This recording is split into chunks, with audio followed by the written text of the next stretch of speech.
Band blouse ಮಾಡುವಾಗ ಈ ಥರ ಬ್ಯಾಂಡ್ನ ಯಾವ ಥರ ಇನ್ಸೈಡ್ ಫಿನಿಶಿಂಗ್ ಮತ್ತು ಪರ್ಫೆಕ್ಟಾಗಿ ಫಿನಿಶ್ ಮಾಡೋದು ಅಂತ ಇವತ್ತು ನಾನು ವಿಡಿಯೋಲಿ ಹೇಳ್ತೀನಿ. ಈ ಥರ ರೆಡಿಯಾಗಿರುತ್ತೆ, ಬಾಡಿ ರೆಡಿಯಾಗಿರುತ್ತೆ, ಬ್ಯಾಂಡ್ ರೆಡಿಯಾಗಿರುತ್ತೆ. ಸೊ ಈ ಥರ ಡಾಟ್ ಎಲ್ಲ ಹಾಕ್ಕೊಂಡು ಸ್ಟಿಚ್ ಮಾಡಿರ್ತೀರ. ಇವಾಗ ಬ್ಯಾಂಡ್ನ ಈ ಥರ ಎರಡು ಸಪ್ರೇಟ್ ಈ ಥರ ಇಲ್ಲಿ ಮಾತ್ರ ಸ್ಟಿಚ್ ಮಾಡಿಕೊಂಡು ಇಲ್ಲಿ ರೆಡಿ ಮಾಡ್ಕೊಳ್ಬೇಕು. ರೆಡಿ ಮಾಡಿಕೊಂಡು ಫಸ್ಟು ಬೇಸ್ ಮೇನ್ ಇದೆ ನೋಡಿ, ಫೇಸ್ ಮೇಲೆ ಇದನ್ನ ಇಟ್ಕೊಳ್ಬೇಕು. ಇದನ್ನ ಹೆಂಗೆ ಇಟ್ಕೊಳ್ಬೇಕಂದ್ರೆ ಹಿಂಗೆ ಇಟ್ಕೊಳ್ಬೇಕು. ಹಿಂಗೆ ಇಟ್ಕೊಂಡ್ರೆ ನಿಮ್ಗೆ ಇಲ್ಲಿ ಸ್ಟಿಚ್ ಸ್ಟಾರ್ಟ್ ಆಗೋದಕ್ಕೆ. ಸೊ ಹಿಂಗೆ ಇಟ್ಕೊಂಡ್ರೆ ಏನಾಗುತ್ತೆ, ನಿಮ್ಮ ಸ್ಟಿಚ್ ಇಲ್ಲಿ ಸ್ಟಾರ್ಟ್ ಆಗುತ್ತೆ. ಸೊ ಹಿಂಗೆ ಟರ್ನ್ ಮಾಡಿದ್ರೆ ನಿಮ್ಗೆ ಇಲ್ಲಿ ಗ್ಯಾಪ್ ಬರುತ್ತೆ. ಸೊ ಏನು ಮಾಡಬೇಕು, ಯಾವಾಗಲೂ ಇದನ್ನು ಫ್ರಂಟಲ್ಲಿ ಇಟ್ಕೊಳ್ಬೇಕು.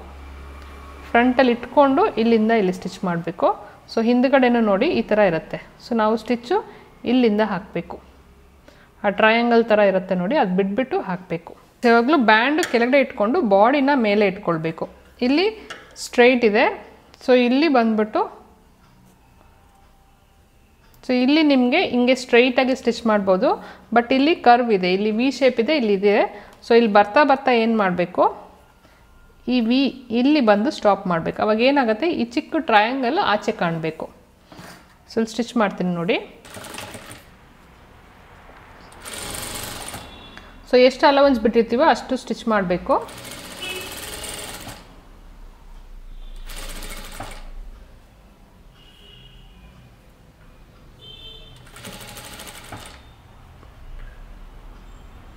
ಸೊ ಇಲ್ಲಿ ಬರ್ತಾ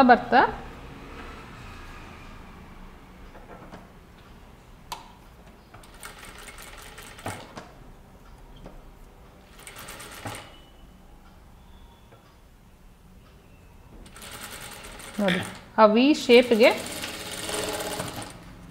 ಬಿಟ್ಬಿಟ್ಟು ಸ್ಟಿಚ್ ಮಾಡಬೇಕು. ಸೊ ಈ ಎಡ್ಜ್ನ ಹಿಂಗೆ ಬಿಟ್ಬಿಟ್ಟು ಸ್ಟಿಚ್ ಮಾಡಿದ್ರೆ ಏನಾಗುತ್ತೆ, ನಾವು ಟರ್ನ್ ಮಾಡುವಾಗ ಇಲ್ಲಿ ನೋಡಿ ಹಿಂಗೆ ಸ್ಟ್ರೈಟಾಗಿರುತ್ತೆ. ಸೊ ನೀವು ಎಡ್ಜ್ವರೆಗೂ ಮಾಡಿದ್ರೆ ಏನಾಗುತ್ತೆ, ನಿಮ್ಮದು ಇದು ಅಲೈನ್ಮೆಂಟ್ ಆಗಲ್ಲ, ಹೆಚ್ಚು ಕಮ್ಮಿ ಇರುತ್ತೆ. ಸೊ ಫಸ್ಟು ಈ ಥರ ಸ್ಟಿಚ್ ಮಾಡಿಕೊಳ್ಬೇಕು. ಒಂದೇ ಲೇಯರ್, ಇನ್ನೊಂದು ಲೇಯರ್ ಕೆಳಗಡೆ ಇದೆ ನೋಡಿ, ಒಂದೇ ಲೇಯರ್ ಸ್ಟಿಚ್ ಮಾಡಿಕೊಂಡು ಇದನ್ನು ಈ ಥರ ಫೋಲ್ಡ್ ಮಾಡಬೇಕು. ಈ ಥರ ಫೋಲ್ಡ್ ಮಾಡಿಕೊಂಡು ಈ ಸ್ಟಿಚ್ ಇದೆ ನೋಡಿ, ತಿರ್ಗಾ ಇಲ್ಲಿಟ್ಬಿಟ್ಟು ಅದ್ರ ಮೇಲೇ ಸ್ಟಿಚ್ ಮಾಡ್ಕೊಂಡು ಬರಬೇಕು. ಇದು ಫೋಲ್ಡ್ ಮಾಡಿರೋದೆಲ್ಲ ಸಿಕ್ಕಾಕೊಳ್ಬಾರ್ದು, ಇಲ್ಲಿ ಒಳಗಡೆ ಹಿಂಗಿರಬೇಕು. ಸೊ ಇಲ್ಲಿ ಏನು ಅಡ್ಡ ಬರಬಾರ್ದು, ಡೈರೆಕ್ಟಾಗಿ ಇಲ್ಲಿ ಹೋಗ್ಬಿಟ್ಟು ಈ 1/2 ಇಂಚ್ ಹಾಕಿದ್ದೀರ ನೋಡಿ ಸ್ಟಿಚ್ಚು, ಅದ್ರ ಮೇಲೇ ಸ್ಟಿಚ್ ಮಾಡ್ಕೊಂಡು ಬರಬೇಕು.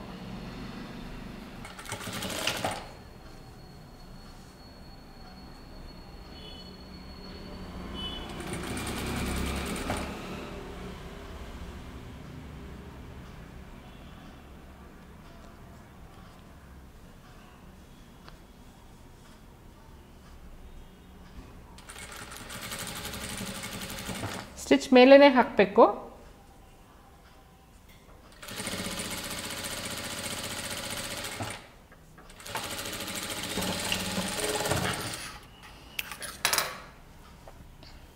ಹಿಂಗೆ ಸ್ಟಿಚ್ ಮಾಡ್ಕೊಂಡು ಇವಾಗ ಹಿಂಗೆ ಸ್ಟಿಚ್ ಆಗಿರುತ್ತೆ, ಒಳಗಡೆ ಫೋಲ್ಡ್ ಮಾಡಿರೋದು ಒಳಗಡೆ ಇರುತ್ತೆ. ಸೊ ಇಲ್ಲಿಂದ ಅದನ್ನು ಉಲ್ಟಾ ಮಾಡಿ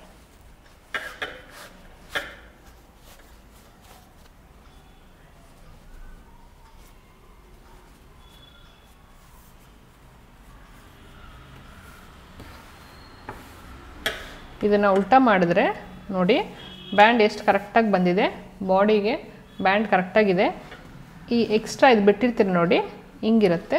ಇದನ್ನು ಲಾಸ್ಟಲ್ಲಿ ನಾವು ಟ್ರಿಮ್ ಮಾಡ್ಕೊಳ್ಬೇಕು. ಅದಕ್ಕೆ ಆ ಟ್ರಯಾಂಗಲ್ ಶೇಪ್ ಬಿಟ್ಬಿಟ್ಟು ನಾವು ಸ್ಟಿಚ್ ಮಾಡುವಾಗ ನಿಮ್ಗೆ ಇಲ್ಲಿ ಸ್ಟ್ರೈಟಾಗಿ ಬರುತ್ತೆ. ಸೊ ಈ ಥರ ನೀವು ಅಟ್ಯಾಚ್ ಮಾಡಿದ್ರೆ ಬ್ಯಾಂಡ್ ನೋಡಿ ನಿಮಗೆ ಫಿನಿಶಿಂಗು ಈ ಥರ ಬರುತ್ತೆ.